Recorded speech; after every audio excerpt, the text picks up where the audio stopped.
First, those major indictments in an alleged fake elector scheme.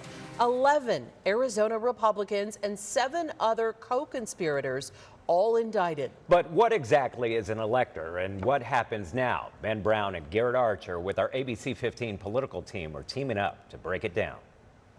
Electors play a crucial role in picking the president of the United States. An elector is somebody who is appointed by the party of their candidate to vote the state electoral vote for that candidate.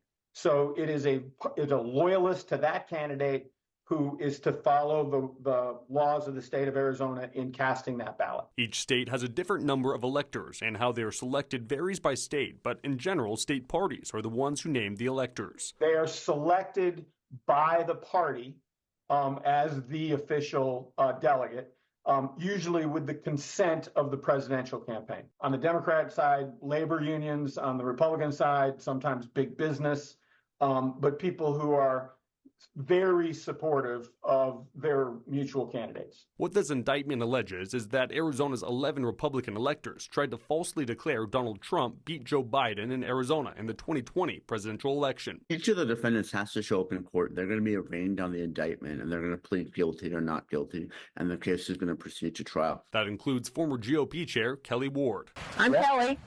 And I'm Mike. Even though for the past year, she's been living on a yacht, mostly outside the U.S., with her husband, who's also indicted. So what will happen is one of two things.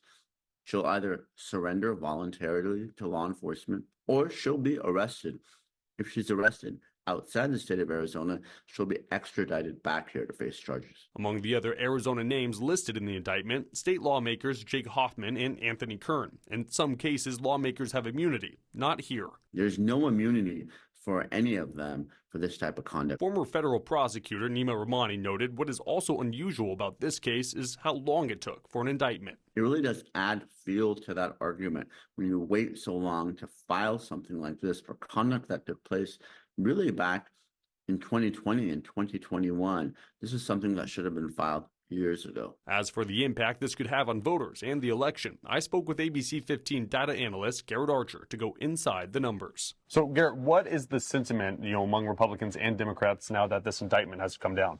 Well, we don't have polling specifically on this indictment, but we do have for Georgia. And YouGov showed that it's split very much along partisan lines. About 44% of all U.S. adult citizens believe that Trump and the other fake electors are being handled fairly in Georgia, but that really is split 73% Democrats, 16% of Republicans. That's all think that it's fair. And then independents do side slightly more with Democrats than Republicans. And we're in an election year, so how do you see this playing out during election season? Well, we also find that these don't seem to have much impact on the elections. In fact, most Americans, according to a Pew survey that was just released this week, don't even want either of these two as candidates. In fact, about 49% say that they would replace both Biden and Trump on the ticket. Arizona is the fourth state that has brought charges against fake electors. The others include Michigan, Georgia, and Nevada. Ben Brown, ABC 15, Arizona.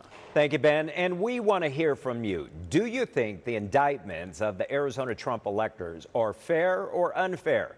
Head to abc15.com/poll right now to cast your vote.